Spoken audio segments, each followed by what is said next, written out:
আমরা দালালের মাধ্যমে মালয়েশিয়া যাওয়ার উদ্দেশ্যে বের হই। বের হওয়ার পর আমাদের শিবিরতে নেওয়া তোলা হয় এবং বাড়িতেও কষ্ট দিছে।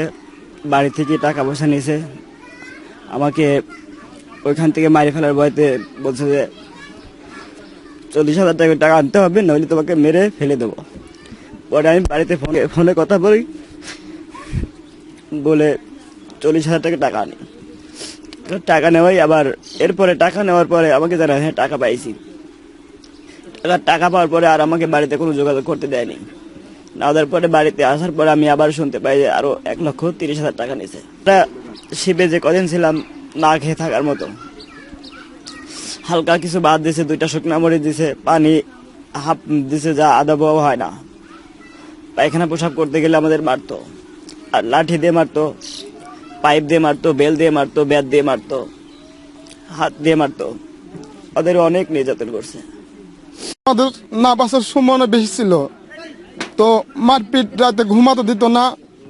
ঘুমাতে গেলে খুবই কষ্ট, মারপিট করতে, লাত্তিতে গুতাতো, পাইপ দিয়ে বাড়িতে অনেক শাস্তি দিত আমাদের।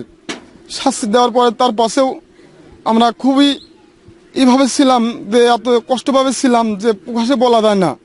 তা আমাদের নৌবাহিনী, এই বার্মার নেভি বাহিনী আমাদের উদ্ধার করার পর, আমাদের নিজে চিকিৎসাপাতি করার পর আমাদের সুস্থ করার পরে আমরা এখন বেঁচে আছি, নতুন জীবন পাইছি।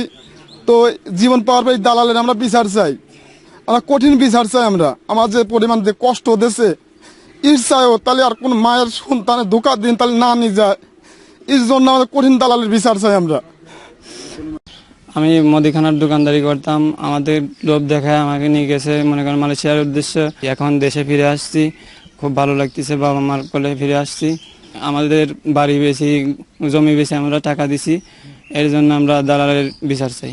যেভাবে ফিরে আইছি, এইটি কিছু খুশির হাসা, মার কাছে ফিরে আইছি এইটি ব্যাপারে।